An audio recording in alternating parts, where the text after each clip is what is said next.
இங்க பத்தியா சாவி போட்டு வண்டி எடுக்கிறத வேலை செய்யுது. ஸ்டார்ட் பண்றீங்களா? வண்டி ஸ்டார்ட் ஆயிடுச்சா?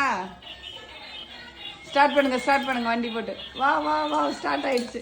ஸ்கூட்டி சாவியை போட்டு வண்டியை ஸ்டார்ட் பண்றாரு இவர். வண்டியை என்ன பண்றாருன்னா இந்த வண்டியை ரெடி பண்றாரு. இது கழண்டு போச்சு, இது இந்த நெட் இல்லை, அதுக்காக ஒரு நெட்டெல்லாம் எடுத்துட்டு வந்து ரெடி பண்ணிட்டு இருக்காரு உங்க பெரியப்பா. பாருங்க சைக்கிள் எப்படி ரெடி பண்ணுவதுன்னு தெரிஞ்சுக்கங்க. இது எதுக்கு எடுத்துட்டு போறீங்க? அச்சோ இது எங்க கொண்டுட்டு போறோம்? உங்க அப்பா வேலை செஞ்சாராம், அதனால இவர் அதே மாதிரி ஸ்க்ரூ டிரைவர் கொண்டு வந்துட்டாரு. என்ன செய்யறீங்க? உடனே அப்படித்தான் தட்டினாரப்பா. இங்க தியாரா சாமி உனக்கு பாரு என்ன செஞ்சான்னு பாத்தீங்களா?